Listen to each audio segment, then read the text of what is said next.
The name's Bond. James Bond. The Bond franchise seems like a timeless entity that has existed and been successful since the dawn of film. However, that's not exactly accurate. In fact, the franchise has been on the ropes quite a few times, with many naysayers thinking that we would never see another outing for 007 ever again. The most dramatic recent example is how in 2008 the franchise seemed deader than a doornail. You were supposed to shoot her. Well, I missed.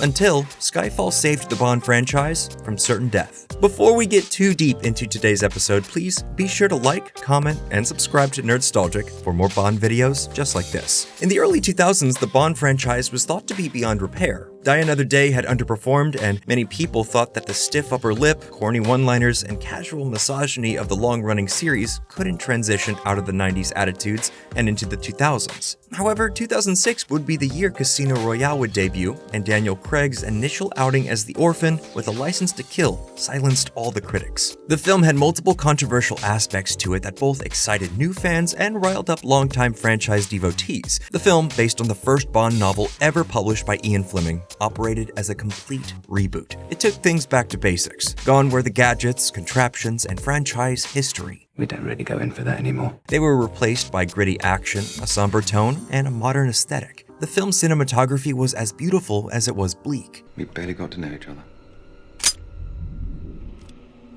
I know where you keep your gun. While risky, this approach worked to relaunch the franchise, but in the process of gaining a new generation of would-be Bond fans, it angered some franchise stalwarts. The film made $616 million at the box office and jump-started what Eon Productions anticipated would be a highly lucrative and lengthy run of sequels. GoldenEye and Casino Royale director Martin Campbell had done the impossible. He'd saved the Bond franchise again. That last hand nearly killed me. For more info on how it did it the first time, check out our GoldenEye video below. However, 2008's Quantum of Solace had other ideas for the newly re-established franchise. Today, Quantum is looked at as one of the worst films in the Bond franchise, and there's many reasons for this. The primary being that the film was produced during the 2007 writer's strike, leaving only a partial script completed by the time the project went into production. Things were so bad during production that Daniel Craig even admitted to rewriting scenes while on set. Craig would say, "We had the bare bones of a script, then there was the writer's strike, and there was nothing we could do. We couldn't employ a writer to finish it. There was me, trying to rewrite scenes, and a writer I am not." Paul Haggis's draft of the screenplay, which was originally titled Sleep of the Dead, was drastically different from what was eventually filmed. The story was originally going to heavily feature Dame Judi Dench's M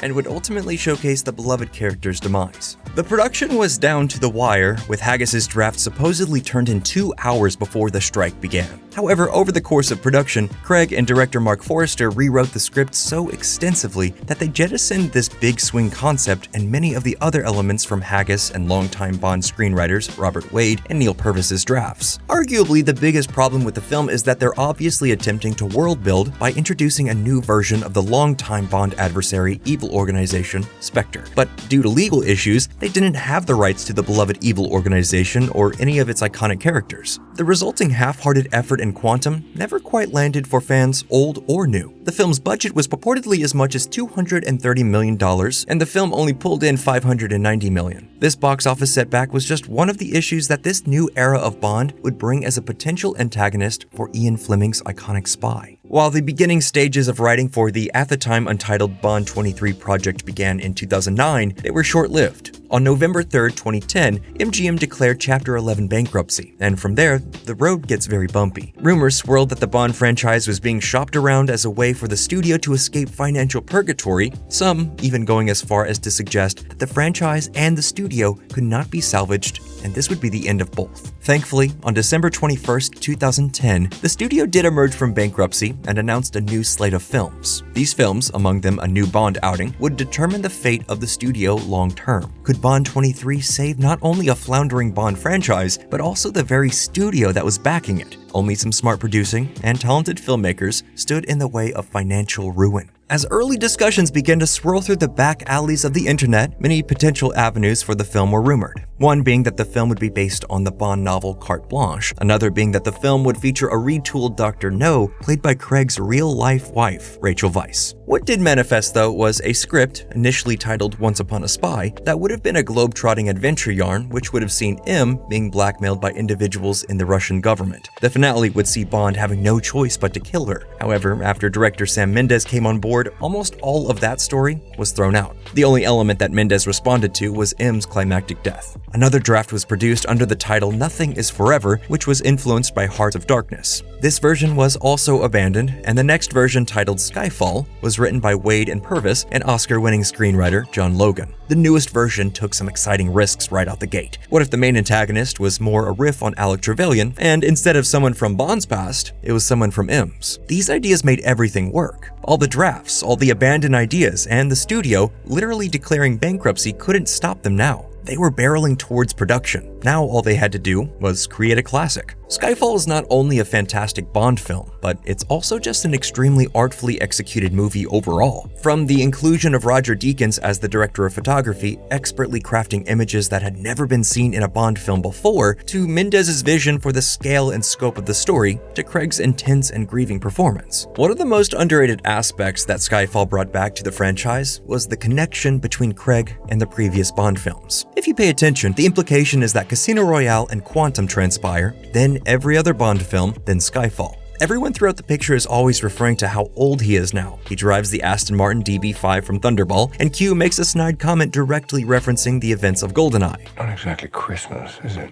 Were you expecting an exploding pen? This all firmly places the Craig era back into continuity with the other Bond films. The choice to reincorporate Craig's Bond in the franchise isn't just fan service though, it's thematically relevant to the plot. The climax of the film sees Bond and M fleeing from the film's villain Silva. Where do they go? The remote estate that Bond grew up on. For the record, Eon are always very cagey about pinning down too many specifics regarding Bond's past in the films because they feel that learning too much about his background makes him feel less mysterious. Skyfall plays off the lengthy history of the franchise to build an emotional connection for the minimalistic third act of the film. In fact, the grand finale was almost even more directly linked to the metafictional history of the franchise because the role of Kincaid was originally written with Sean Connery in mind. However, that idea was eventually abandoned, which is understandable. It would probably be too weird to have someone like Connery in the film as a not James Bond. Ultimately, the culmination of all of these choices manifested in Skyfall's release in October of 2012. The film was a smash success, generating $1.1 billion.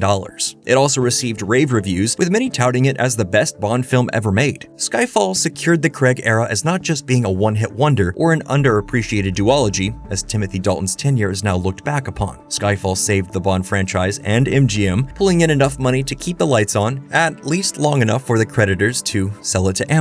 Craig's next two outings, Spectre and No Time to Die, both had strong elements but never reached the high watermark that Skyfall managed to accomplish. Despite making 5 Bond pictures, both Casino Royale and Skyfall are neck and neck for the best of Craig's tenure. Which is better? That's in the eye of the beholder. The only thing that is certain is that Skyfall saved James Bond again. Well, that's all we have for today's video. What do you think? Which is the best Craig Bond film? Let us know in the comments below, and of course, please be sure to like, comment, and subscribe to Nerdstalgic for more videos just like this one.